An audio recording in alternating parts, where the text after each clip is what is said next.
네, 학벌 우상을 뽑아낸 자리의 묵상 간증입니다. 중학교에 올라간 아들은 책을 완전히 손에서 놓더니 공부는 뒷전이고 게임과 운동에만 몰두했습니다.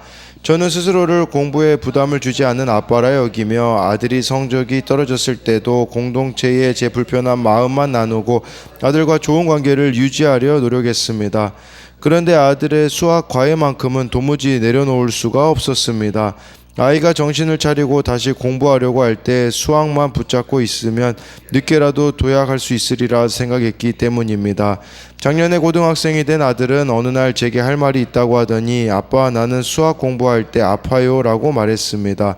하기 싫다가 아니라 아프다는 아들의 말이 제게 마치 만군의 여호와의 말씀이 임하여 이르시되 만군의 여호와가 이같이 말하노라는 하나님의 음성으로 들렸습니다. 그제야 중학생 때 아들의 미술 선생님이 아이에게 미술적 하신 말이 기억났습니다. 저는 그때 아이에게 미술 재능 대신 공부 재능이 있으면 좋을 텐데 라고 생각했었습니다. 하지만 공부할 때 아프다는 아들의 말을 듣는 순간 아들의 인생에 성산이 아닌 멸망의 산을 쌓으려는 제 욕심이 깨달아졌습니다. 그래서 저는 아들의 수학 과외를 끊고 미술학원에 등록시켜 주었습니다.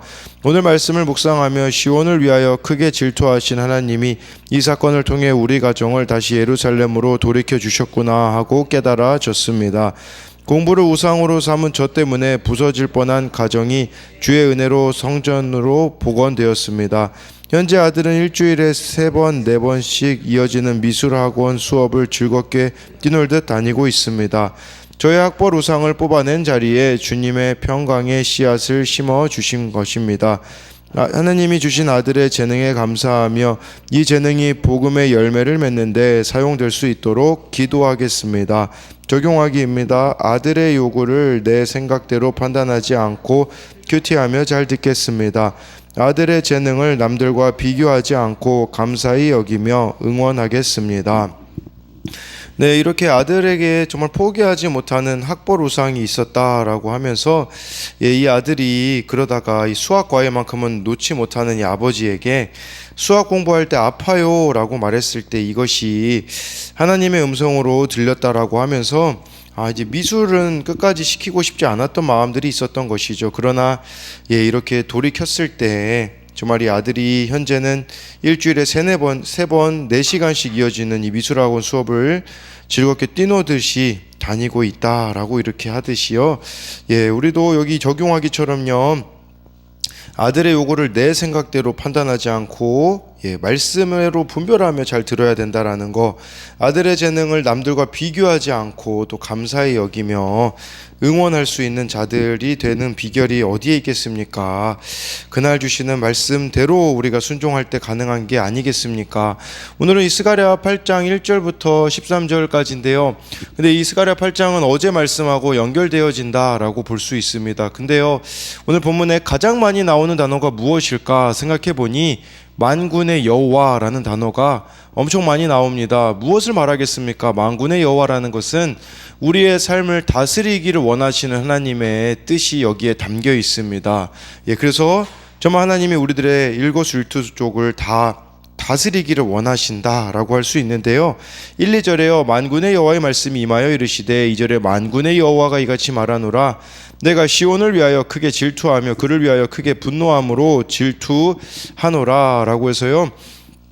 또 질투라는 단어, 이게 또 스가랴 1장에도 나오지 않았습니까? 근데 또 여기 질투, 근데 크게 질투한다 라고 말씀해 주고 있으며 내가 시온을 위하여, 시온은요 이 하나님의 백성에 대한 애칭이다 라고 볼 수 있어요. 지금 애칭이 나왔죠. 질투라는 단어가 나왔죠. 그리고 그를 위하여 한 번 더 나왔습니다. 크게 분노함으로 질투하노라 라는 것은 그만큼 이들을 사랑하는 하나님의 마음이 여기에 담겨져 있다라고 볼 수가 있습니다. 여러분, 하나님의 질투는요 우리를 향한 사랑의 표현입니다. 그렇기 때문에요 우리가 우상 숭배의 죄로 치닫는 것을 두고 볼 수 없기에 고난을 주셔서 때려서라도 돌이키게 하는 것이 바로 하나님의 사랑이라는 것이죠.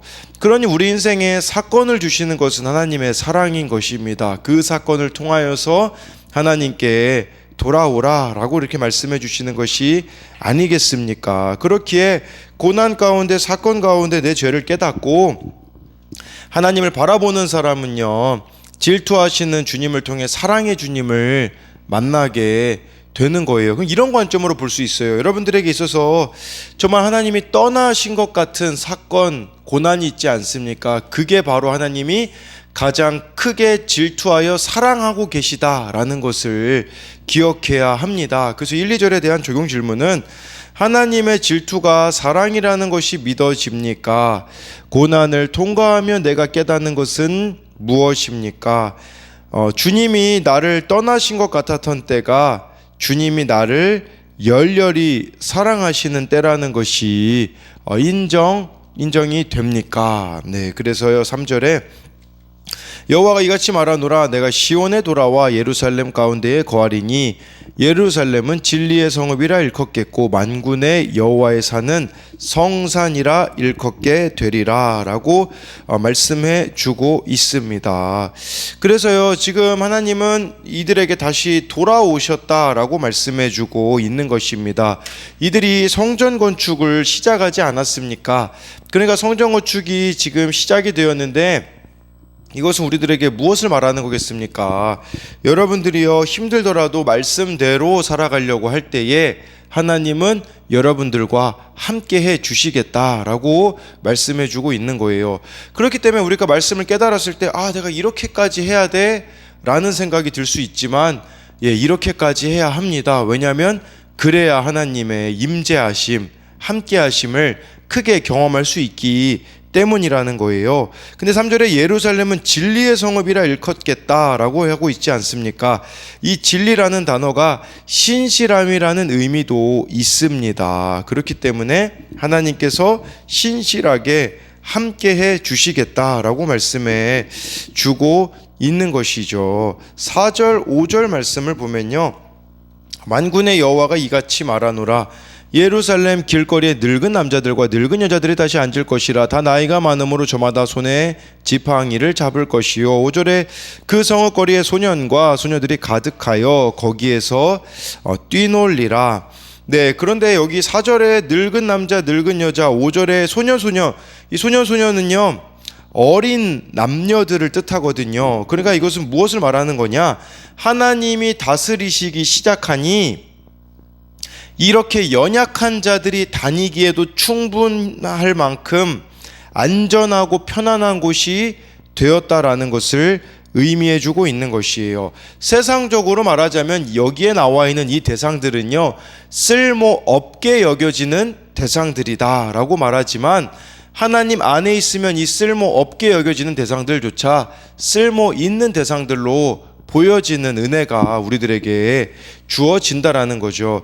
그러니까 하나님의 시선과 하나님의 관점으로 다른 사람들을 바라보기 때문에 쓸모없는 인생이 아무도 없음을 고백하게 될 거라는 겁니다. 여러분 이것은요 우리 인생에 있어서 여러분들이 힘들게 한 사람 우리 쓸모없는 자로 여기지 않습니까? 그러나 하나님의 시선으로 봤을 때에 그들은 쓸모없는 자들이 아니라 내 인생에 꼭 필요한 자들이었었구나 라는 깨달음이 임하게 된다라는 것입니다.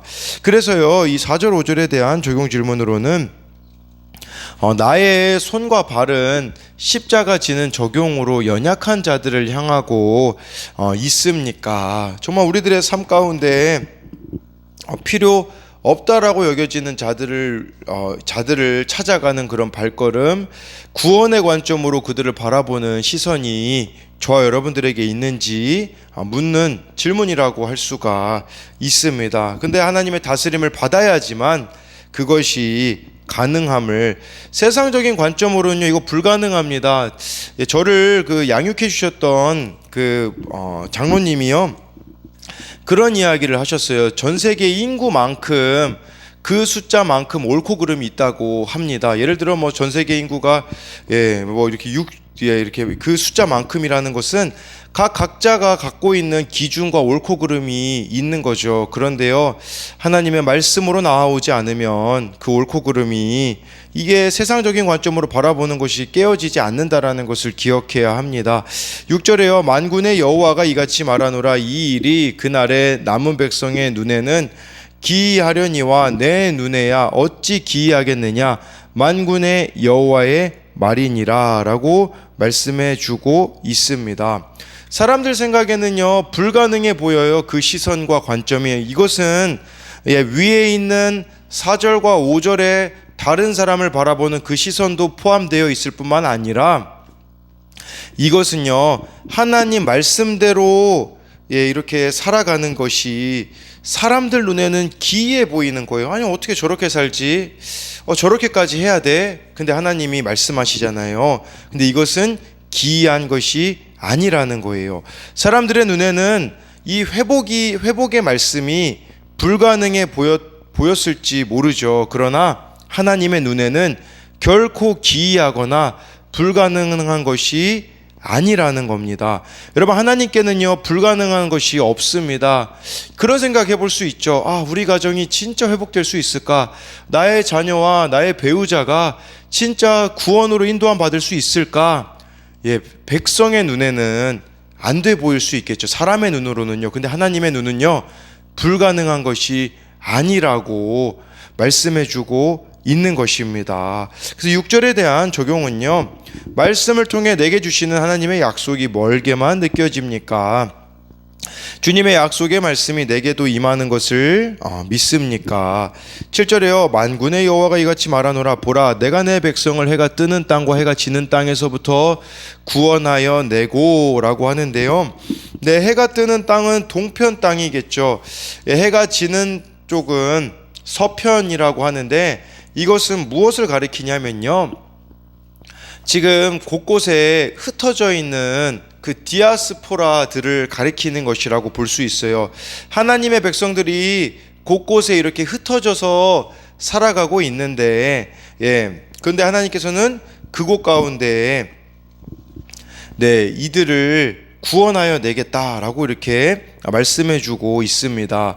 그러니까 하나님의 은혜만이 흩어진 백성들로 하여금 다시 약속의 땅으로 돌아와 살 수 있게 하는 근거가 되어 주시겠다라고 말씀해 주고 있는 것이겠죠. 그래서 이것은 정말 이 세상 가운데도 곳곳에 하나님을 모른 채 흩어져서 살아가고 있는 그 자들, 하나님께서는 그들을 또 구원해 내겠다라고 말씀하시며 8절에요. 인도하여다가 예루살렘 가운데에 거주하게 하리니 그들은 내 백성이 되고 나는 진리와 공의로 그들의 하나님이 되리라 라고 말씀해주고 있습니다. 하나님이여 나는 진리래요. 진리라는 말은 무슨 뜻이겠습니까? 이 진리라는 말은 바로 하나님을 닮는 것을 뜻합니다. 거룩이라고 볼 수 있겠죠. 그래서 우리가 하나님의 백성이라면 하나님을 닮는 삶이 있어야 한다라고 하고 있고요. 공의라는 것은 올바른 관계를 뜻하는 것입니다. 근데요, 사실 진리와 공의는요, 하나입니다. 무엇입니까? 말씀입니다. 말씀. 그렇기 때문에요. 하나님은요, 진리와 공의를 말씀을 통해서 알려주십니다. 오늘 내가 어떻게 살아야 되는지, 오늘 내가 어떤 관계와 또 이웃과의 관계를 어떻게 맺어야 되는지를 말씀을 통해서 알려주신다라는 겁니다. 그렇기 때문에 하나님은 자기 백성이 어떤 환경에 있든지 잊지 않으시고 그들을 인도하여 말씀을 들을 수 있게 하신다라는 겁니다. 그럼 우리가 이 매일매일 진리와 공의의 하나님을 말씀으로 만난다면 어떤 고백이 될까요? 어떤 일이라도 다 있어야 될 일로 여기며 우리가 또 어떤 말을 들어도요, 내가 마땅히 들어야 될 말이었구나 라고 여기며 일상을 잘 살아가게 되어집니다. 근데 이게 안 되는 게 해석이 안 되는 거죠. 그렇기 때문에 내가 왜 이 말을 들어야 돼? 왜 나에게 이 일이 있어야 돼? 그 이유는요, 말씀이 없기 때문에 우리가 그런 반응을 보이는 것이라고 할 수 있습니다. 그래서 이 8절에 대한 적용은요, 지금 내 환경이 진리의 말씀을 들리게 하는 가장 좋은 환경이라고 여겨집니까?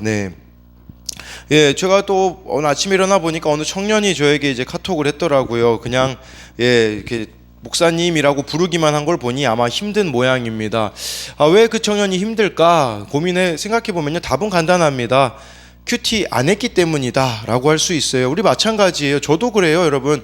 하루라도 이 말씀을 제 것으로 깊이 묵상하지 않으면요, 그냥 환경과 상황이 다 어려워만 보일 수밖에 없습니다. 그렇기에 매일 나에게 이 부딪혀오는 말씀이 있는 거, 그게 가장 좋은 것임을 잊어서는 안 되는 것입니다. 9절에요. 만군의 여호와가 이같이 말하노라. 만군의 여호와의 집 곧 성전을 건축하려고 그 지대를 쌓던 날에 있었던 선지자들의 입의 말을 이 날에 듣는 너희는 손을 견고히 할지어다 라고 말씀해 주고 있습니다. 예, 손이 견고해지는 비결은요, 선지자들의 입의 말을 듣는 것이다 라는 것은 8절 말씀과 같은 의미라고 볼 수 있어요. 여러분, 우리의 손이 견고해지는 비결은요, 그날 주시는 하나님의 말씀을 들어야 한다라고 볼 수가 있습니다. 그렇기에 이 9절 말씀도 아주 적용 질문이 간단하겠죠. 여러분의 인생 성전을 잘 지을 수 있도록 돕는 선지자와 공동체가 있습니까? 이 돕는 선지자라는 것은 여러분들에게 정말 말씀으로 분별해 줄 사람이 있는가, 공동체가 있는가, 그랬을 때 우리의 인생의 성전이 바르게 지어질 수 있음을 기억해야 합니다. 네, 10절 말씀에요.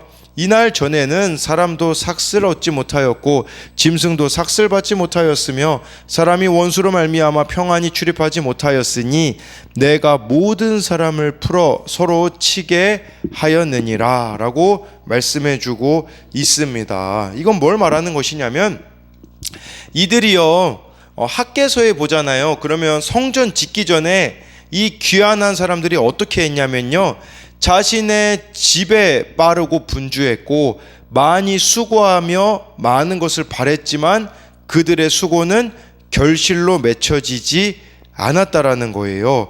무엇을 말하는 거냐면, 수고해도요 거둔 것이 없는 삶이었었어요. 내가 이렇게 열심히 일하면 돈 벌겠지. 하나님을 외면한 채 내가 열심히 일하면 돈 많이 벌겠지. 근데 다 헛수고였었다 라고 이렇게 말씀해주고 있는 것입니다. 오히려 그들의 삶이 더 곤고해졌다라고 하고 있잖아요. 그러다 보니 또 어떤 일까지 일어납니까? 사람이 원수로 말미암아 평안히 출입하지 못하였나니, 이거 원어로 보면요 이런 의미예요.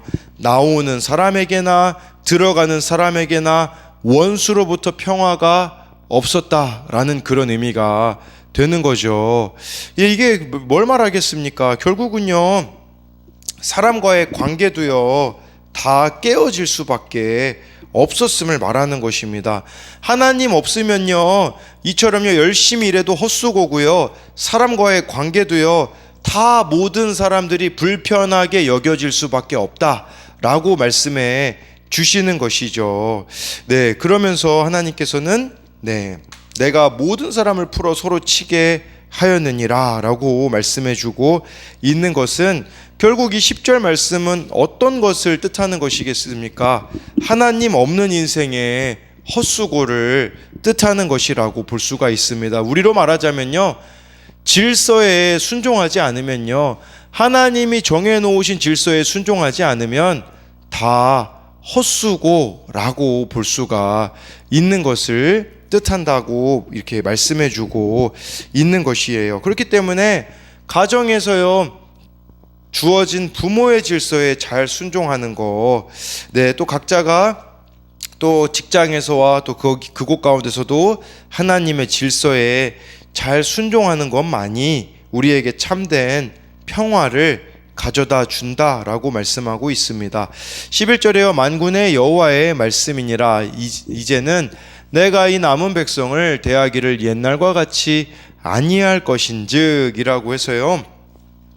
이렇게 하나님께서는 지금 이제는 예전에 이들이 그 바벨론의 포로 생활로 정말 이렇게 죽음 가운데 있었던, 그렇게 심판 가운데 있었던 것과 같이 대하지 아니하시겠다라는 거예요. 왜냐하면 이들이 성전을 재건했기 때문입니다.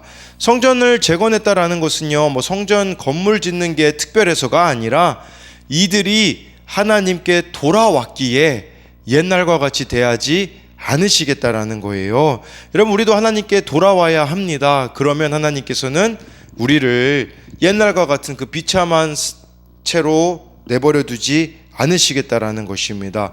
옛날과 같이 아니할 거라는 게 무슨 의미겠습니까? 12절에 보면 곧 평강에 씨앗을 얻을 것이라. 포도나무가 열매를 맺으며 땅이 산모를 내며 하늘은 이슬을 내리리니 내가 이 남은 백성으로 이 모든 것을 누리게 하리라 라고 하고 있어요. 무슨 의미겠습니까? 결실을 맺게 하겠다, 열매를 맺게 하겠다라고 하나님이 약속해 주시는 겁니다. 그렇기 때문에요, 말씀과 예배를 삶의 우선순위로 정한 사람은요, 구원의 복으로 인도하십니다. 이것을 13절에도 나오기도 하는데요, 네, 하나님이 우리들의 삶에 큰 은혜를 베풀어 주시겠다라고 말씀해 주고 있는 것입니다. 그래서 12절에 대한 적용은요, 끝까지 인내하며 말씀을 묵상할 때 느꼈던 하나님의 은혜는 무엇입니까? 네, 마지막으로 13절을 보면요, 유다 족속아 이스라엘 족속아 너희가 이방인 가운데에서 저주가 되었었으나 이제는 내가 너희를 구원하여 너희가 복이 되게 하리니 두려워하지 말지니라, 손을 견고히 할지니라 라고 해서요, 너희들 예전에는 저주와 같이 여겨지지 않았니? 근데 이제는 내가 너희를 구원하여 복이 되게 하겠다라고 말씀해주고 있는 것은요, 여러분 우리도 그렇지 않습니까? 우리들의 과거가 어떻게 보면 저주 같지 않습니까? 과거의 우리의 삶의 모습을 보면 너무나 많은 죄악들로 인하여서 저주와 같은 인생이었지만, 우리가 하나님께 돌이키면요, 그 과거와 그 수치와 그 부끄러움이요 구원의 복으로 되어서 다른 사람을 살리는 데에 쓰여짐을 말씀해 주는 것이라고 볼 수가 있는 것이에요. 즉 말씀대로 적용하는 손을 견고히 하는 사람은요, 늘 하나님의 은혜를 경험하게 될 것이라는 것을 여러분 기억함으로써요, 어떤 저주와 같은 인생이라고 할지라도 하나님께 돌이키기만 한다면 하나님이 우리를 구원하셔서 복이 되게 하시는 인생이 된다라는 것인데, 이 복이 무엇이겠습니까? 예수 그리스도입니다. 그렇기 때문에 예수 그리스도를 증거하고 예수 그리스도와 함께 살아가는 진정한 복을 누리게 해주시겠다라고 하는 것이겠죠. 그래서 이 13절에 대한 적용 질문으로는요, 내가 가장 우선순위로 두는 것은 무엇입니까? 말씀을 따라 내가 손을 견고히 해야 할 일은 무엇입니까? 여러분, 우리 손을 늘어뜨릴 만한 일들이 매일매일 얼마나 많이 있습니까? 오늘 말씀처럼요, 그날 주시는 말씀대로 그것을 붙잡고 나아갈 때요, 하나님께서는 그 어떤 힘든 환경과 힘든 문제들도요 구원으로 인도해 주실 것이라는 것을 저와 여러분들이 신뢰하기를 소망합니다.